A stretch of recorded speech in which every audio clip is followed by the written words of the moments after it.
अस्सलामुअलैकुम। आप सबको बहुत बहुत ईद मुबारक हो। अल्लाह ताला आप सबको अपने घरों में शाद रखे, आबाद रखे।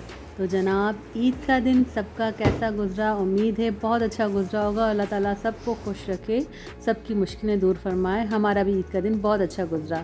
ये ईद के दिन फजर के वक्त हम उठ गए थे। घर के छोटे मोटे काम ऐसे होते हैं जो कि निमट के ही नहीं देते, तो हमने उन तमाम कामों को टाइम से ख़त्म करने के लिए जल्दी उठना ही बेहतर समझा। फजर का वक्त था। हमारी मोमो, जिसको तो आप जानते हैं, उसकी अम्मा मिन्नू थी जो कि बाहर बैठी हुई थी खाने के इंतज़ार में, तो उन्हें हमने खाना दिया। और ये हमने सुबह नाश्ता बनाया, ये लस्सी बनाई थी, साथ में फ्राई दाल थी और थे कबाब और पराठे। ईद के दिन ये तमाम चीज़ें खाने के बाद मेरे हस्बैंड और बेटे गए थे नमाज़ के लिए। वापस आए, घर के काम वाम हुए, ईदी का लेना देना हुआ और फिर हमने शुरू की खाने की तैयारी। तो खाने में सबने यकीनन बहुत मज़े की चीज़ें बनाई होंगी। हमने बनाया था मज़ेदार सा बीफ पुलाव और साथ ही बनाया था ये ज़बरदस्त सा खड़े मसाले का गोश्त।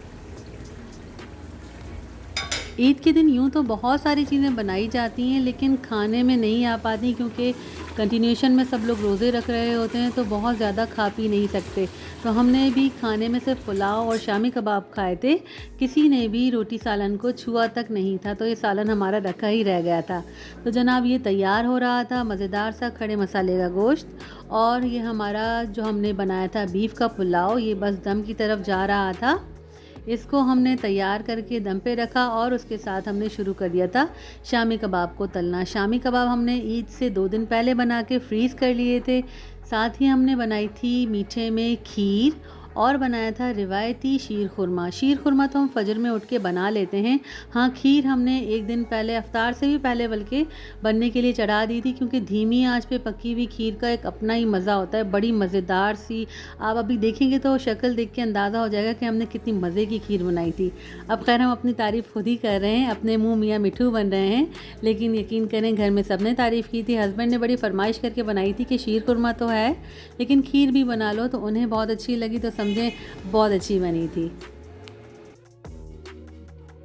बस जनाब, खाने में पुलाव और सालन खड़े मसाले का जो था तैयार हो चुका था। कबाब भी तल रहे थे और यहाँ हमारी साहबजादी बैठकर सलाद बना रही थी। साथ ही उन्होंने बनाया था हरी चटनी वाला ज़बरदस्त सा रायता। ये चटनी हम बना के जार में भर के रख लेते हैं, फिर हस्बे ज़रूरत दही में मिक्स करते हैं, खाते हैं और इन्जॉय करते हैं।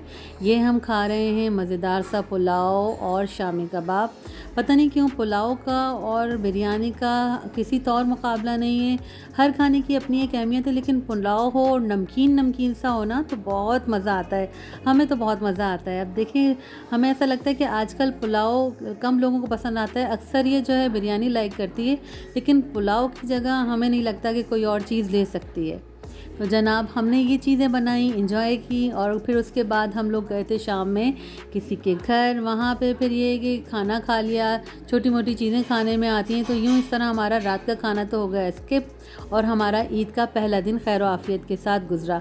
उम्मीद है आपका भी अच्छा गुज़रा होगा। अल्लाह आपको शाद रखे, आबाद रखे, खुश रखे और बहुत सारी खुशियाँ सबको दे, हर मुश्किल और हर आफत से महफूज रखे।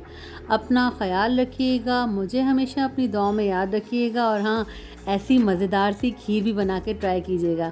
उम्मीद है हम यकीनन जल्द ही, आप जल्द तो नहीं, इतनी जल्दी हम खीर नहीं बनाते, लेकिन जब भी आप खीर बनाएंगे तो इंशाअल्लाह उसकी रेसिपी आपके साथ ज़रूर शेयर करेंगे। देखें, कलर नज़र आ रहा है ना, मज़ेदार सा, क्रीमी सा। तो यकीनन हम जल्दी आपके साथ, नहीं, फिर हमने बोला जल्दी नहीं, जब भी बनाएंगे आपके साथ शेयर करेंगे। हाँ, अगर किसी ने फरमाइश की तो बनाएंगे और आपको ज़रूर शेयर करेंगे।